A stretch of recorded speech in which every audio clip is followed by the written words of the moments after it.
थेट जाऊयात, सध्या संजय राऊत बोलतायत। ये कन्वर्जन अरे मैं उसके ऊपर अभी क्या टिप्पणी करूं। रेवंत अन्ना मुख्यमंत्री है तेलंगाना के, बहुत रिस्पॉन्सिबल पर्सन है। अगर ये बात रेवंत अन्ना ने कहा है तो आप मुझसे जाकर उसके बारे में एक्सप्लेनेशन लीजिए ना, मैं क्यों दे दूं। बोलिए सर। वहीं पर हम देख रहे हैं कि महाराष्ट्र में सर लॉ जिहाद और फोर्सफुली कन्वर्जन को लेकर अब समिति गठित की गई, 7 लोग कैसे देखते हैं आप? देखिए, ये सरकार जो है काम के नाम पर वोट नहीं मांग रही, ना मांगेगी। एक तो फ्रॉड करके लोग चुनाव जीते हैं। हाँ, चुनाव आयोग को अपने कब्जे में लेकर पैसा देकर वोटर लिस्ट में घोटाला करके चुनाव जीते हैं। तो या इससे उनके दिमाग में लोग ऐसी बातें आती है, जो लोग विकास का नारा देते हैं वो विकास पर बात करते हैं। पूरे देश में जहाँ जहाँ बीजेपी की सरकारें हैं, यहाँ ये कन्वर्जन, लव जिहाद, ऐसी बातें उछाल कर माहौल खराब करने का ये काम ये लोग करते हैं। आप मुझे बताइए, ये कौन तय करेगा लव जिहाद है या नहीं, या हो रहा है या नहीं हो रहा है? ये 2-4 लोग जो जाकर जो भाषण माफिया है सरकार के, मैं उनको भाषण माफिया कहता हूँ, ये भाषण माफिया तय करेंगे ये लव जिहाद है, ये है, ये वो है। ये लोगों ने देश का माहौल पूरा बिगाड़ दिया है। लोगों को लगता है, अच्छे लोगों को लगता है ये देश रहने लायक नहीं रहा है। इतने हमारा संस्कार, इतनी हमारी संस्कृति, इतना हो जो हमारा कल्चर, हाँ, एक दूसरे को साथ लेकर देश के विकास करने की बात हम करते थे।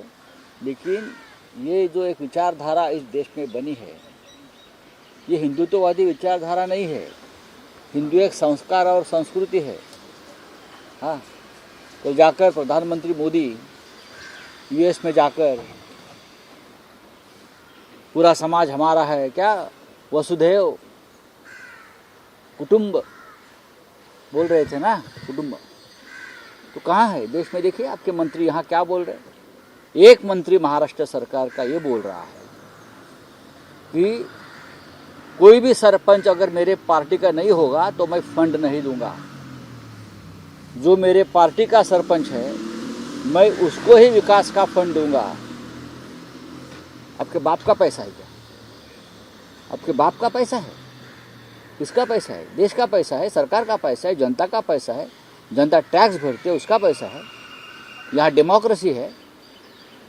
आपने जब मंत्री पद की शपथ ली है, उसमें लिखा है मैं किसी से द्वेष भावना के मन में रखकर काम नहीं करूंगा, सबको समान न्याय दूंगा। यही तो है संविधान खतरे में। हम जो बोल रहे हैं ना, संविधान खतरे में है, ये लोग संविधान को मानते नहीं है। जो मेरे पार्टी का सरपंच नहीं है उनको मैं विकास के लिए 1 रुपया भी नहीं दूंगा। मोदी जी, ये कौन सी भाषा हमारे देश में चल रही है आपके मंत्री की? क्या है ये? देखो, आज तुम्हारा समय है, कल हमारा समय शुरू होगा। तब मत बताना कि आप ये क्या कर रहे हो। ये समय समय की बात होती है। सर, प्रधानमंत्री यूएस का दौरा जो था, ये फायदा में या नुकसान में? क्योंकि जो टैक्सेस है वो बढ़ चुके हैं, काफी हद तक एक नुकसान की रहेगी। देखिए, मोदी के 2 दिन से फोटो आ रहे हैं, ट्रम्प से मिलते हैं, गले में पड़ते हैं। जो कोई प्रधानमंत्री है तो उनके फोटो आएंगे, लेकिन देश के लिए तो घाटे का सौदा है। देश को क्या मिला मुझे बताइए। मोदी जी गए, देश को क्या मिला?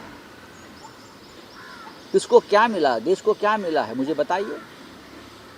2 दिन के बाद वापस 400 लोग लेकर वहाँ से इंडियन वापस उनका एक फ्लाइट आ रहा है, बेड़िया बांधकर, हाथ में जंजीरें डालकर आ रहे हैं ना। ये रोका मोदी जी ने, तो क्या फ़ायदा क्या है? टैक्स बढ़ा दिया है फिर एक बार। हाँ, इंपोर्ट एक्सपोर्ट सब पर टैक्स बढ़ रहे हैं दोनों बाजू से। तो देश को क्या फ़ायदा है? मोदी जी को फ़ायदा है।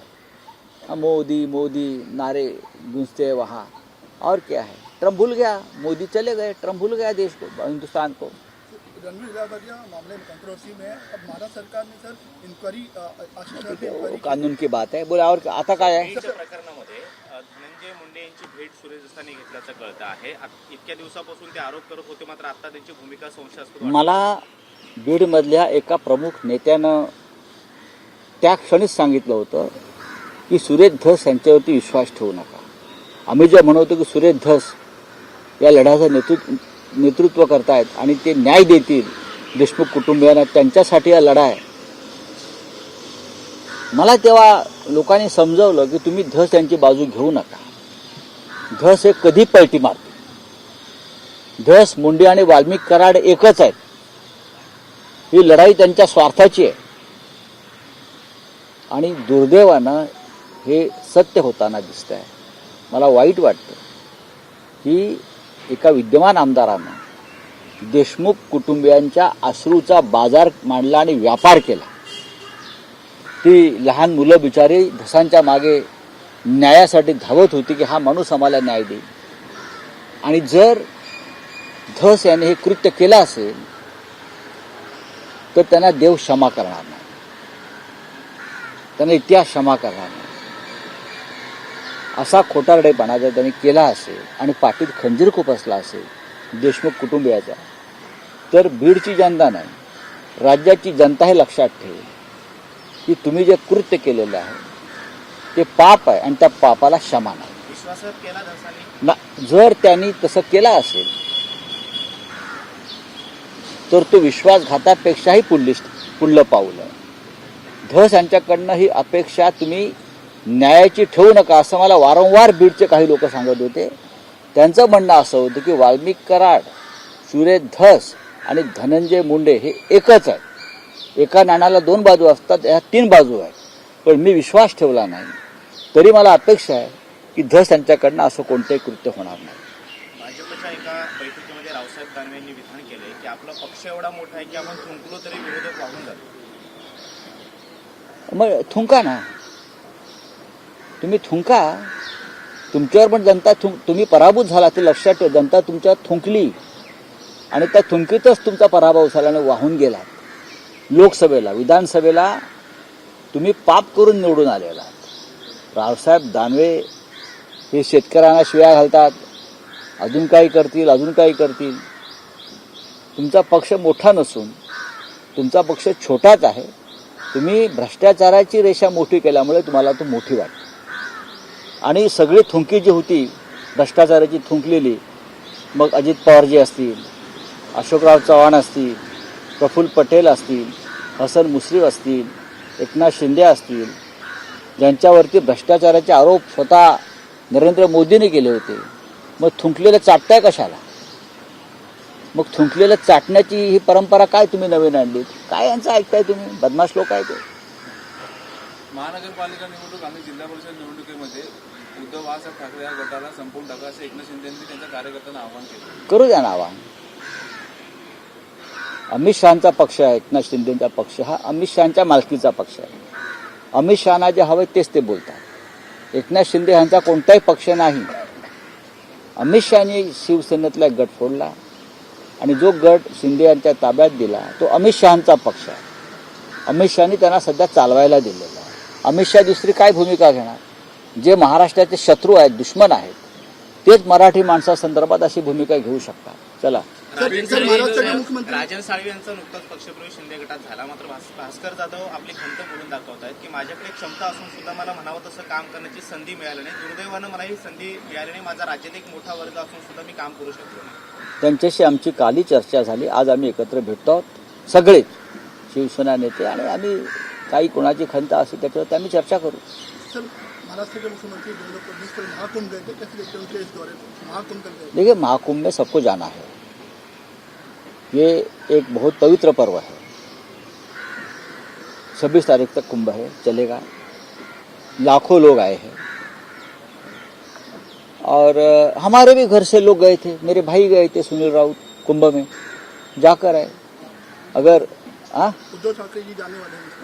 हम खुद भी जाना चाहते हैं, 26 तारीख तक है, तो देवेंद्र जी अगर गए तो उसमें अच्छी बात है, जाना चाहिए. सब लोग जाते हैं, उसमें गलत क्या है? महाकुंभ में 50 करोड़ तक लोग आगे यात्री लोग, महाकुंभ में 50 करोड़ लोग आ चुके, ऐसा इनका आंकड़ा आया है, पर लेकिन मृतक का आंकड़ा अभी तक नहीं आया सर.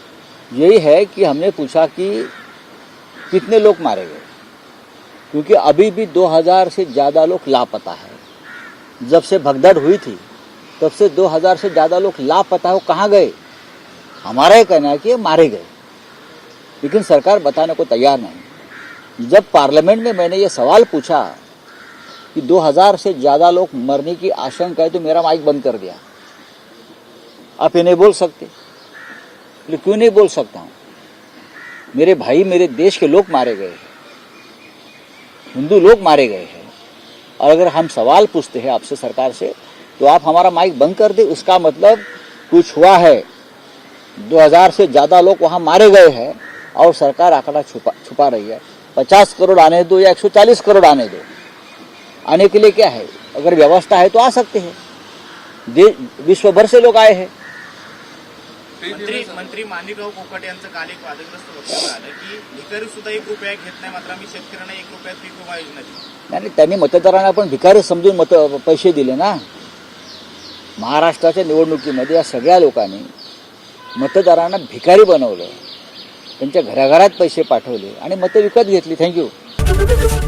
एबीपी माझा, उघडा डोळे बघा नीट.